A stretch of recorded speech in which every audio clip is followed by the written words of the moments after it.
We donate more books for our children in need. And as some of you may know, I work with kids for a long time. I spent 4 years as an ABA therapist working with kids with autism, ADHD, Asperger's, and other conditions along that spectrum, as well as my time as a before and after school tutor for the school district, working with kindergartners, fourth graders, seventh graders. So reading has always been a fundamental part of all of it, okay? Despite what technological advances we may have, nothing can beat reading a good book. And the book I have today is one of my favorites, No Year of the Cat. You guys ready? Let's read. This book is called No Year of the Cat by Mary Dodson Wade and Nicole Wong. In the misty time of long ago, when Cat was friend of Rat, the emperor paced the throne room. It is a problem, he said. It is a problem, echoed his advisors. Outside, pear trees gleamed with white blossoms. It was the auspicious time of year, but silence filled the room. The emperor rose from deep thought and said, "We know the seasons. We see spring blossoms burst on the limbs of the pear tree. We taste yellow fruit ripen in the summer heat. We hear winter's sleet pepper bare tree limbs. And yet we cannot recall the years. We forget in which the great river devoured our fields. We cannot remember the year that the mountains shook and the village houses fell in a heap. We cannot remember," repeated his advisors. The emperor's brows knit together. How then will people remember the auspicious year the prince was born? The advisors bowed toward the throne where the empress held the tiny precious heir. "It is a problem," they said. The emperor moved to the porch. The advisors moved in unison. In the front courtyard, two swallows swooped in a game of tag. The emperor's face brightened. "I have a thought," he said. "We will have a race." "We will have a race," said the advisors. "Yes," said the emperor. "The first 12 animals to cross the great river will each have a year named for them. With the year so named, we can remember when the auspicious events occurred." "We can remember," said the advisors. So the plan was set. One advisor went to summon the animals. Another arranged for the start of the race. A third prepared the scroll to record the animals at the finish line. The animals greeted the news with great enthusiasm. They chattered in small groups beside the river. Friend whispered to friend, exchanging views on how best to cross the rushing waters. Rat, knowing he was no match for the swirling river, watched gloomily. Cat, coveting the honor offered by the emperor, sidled close to Rat, who was his friend, who also had a scheme. "Ox is slow," she said, "but he is strong. He will get across when others fail. We must get him to carry us both." Rat saw wisdom in Cat's plan. Cat approached Ox with a smile. "You have such a broad back," she said. "And you are a good swimmer," added Rat. Ox believed the flattery and gladly offered to carry the two. On the day of the race, Ox rose his companions before sunup. Cat gave a long stretch and leaped on the ox's back. Rat caught the tail and scrambled up. At the advisor's signal, Ox plunged into the strong current. Using his great strength, he avoided rocks pointed out by Cat.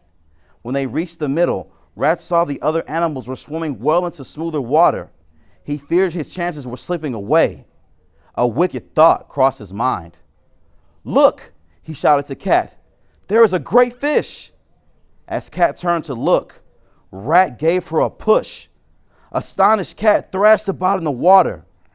Rat scurried up to Ox's ear. "Hurry, hurry," he urged Ox. Unaware that one of his passengers was gone, Ox sent out great bubbles of air as he pushed harder through the water. No sooner had Ox stumbled upon the bank than Rat scurried away without so much as a thank you. "Congratulations," said the emperor. "You are the first to arrive. You are so small. How did you manage to cross the river?" Rat threw out his chest. "Oh, mighty emperor, I used my brain. I sought the help of my friend Ox. He is coming now." Ox lumbered up. still dripping water. Congratulations, said the emperor. You are number 2. Ox's poor brain did not register that only one of his companions was there. Just then, Tiger arrived with a drooping tail. The emperor expressed surprise. You are number 3, he said. I expected you to be first. I was caught in a terrible swirling pace, said Tiger. Only by the greatest effort did I manage to escape and get across the river. Rat gave him a haughty look. That is what happens to those who do not use their brains. Tiger swiped at Rat, but the emperor raised his hand. No quarrels today, he said. Soon Rabbit arrived and was delighted to find that she was number 4. I hopped from stone to stone, then floated on a log the rest of the way, she said. Next came Dragon. He was in great humor.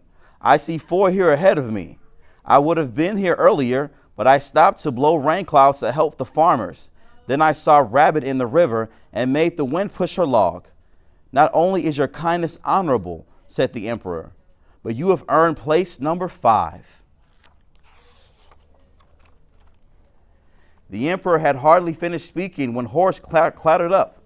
Just as he started to approach the emperor, however, Snake slid out of the bushes.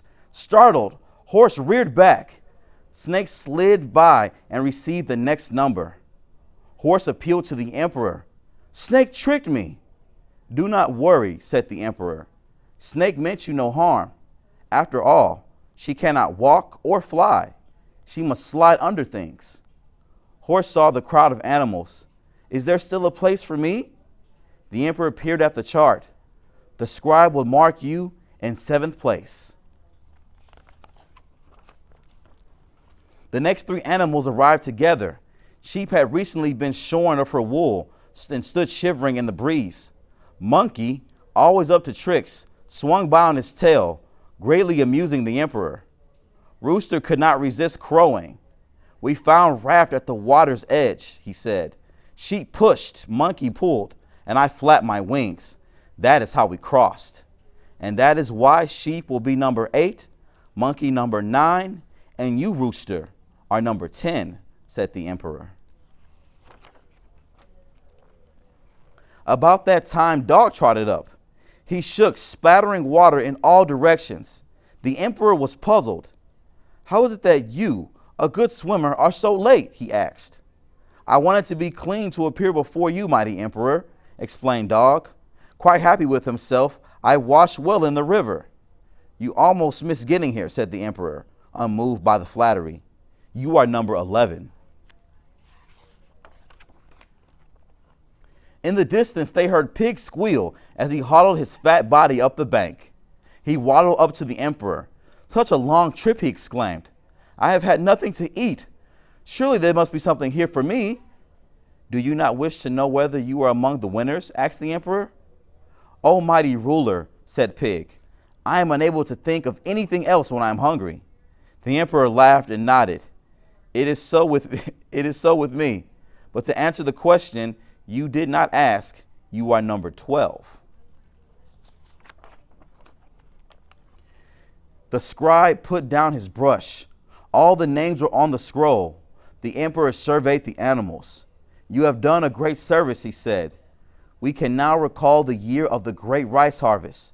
We can mark the year of the heavy snow, and we will remember the auspicious year the prince was born. We will remember, said the advisors, bowing in unison. Amid great snorting, barking, baaing, and crowing, the name of each animal was read from the scroll. Just as the noise died down, a wet, scraggly cat jumped in front of the emperor. What is my number? Demanded Cat. I am sorry, most sorry, said the emperor. You are too late. Too late? She screamed. She danced in a fury. She pled, but it was in vain. Then turning, she lunged for Rat. Rat fled, barely escaping her sharp claws. In the years that followed, Cat never forgave, and she never forgot. And that is why, to this day, she stalks her enemy, determined to repay Rat's treachery. And so it is that among the auspicious years the people recall, there is no year of the cat.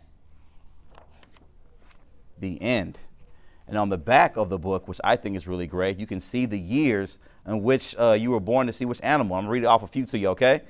96 in 2008 is rat. 97 in 2009 is ox. 98 in 2010 is tiger. 99 in 2011 is rabbit. 2000 and 2012 is dragon. 2001 and 2013 is snake.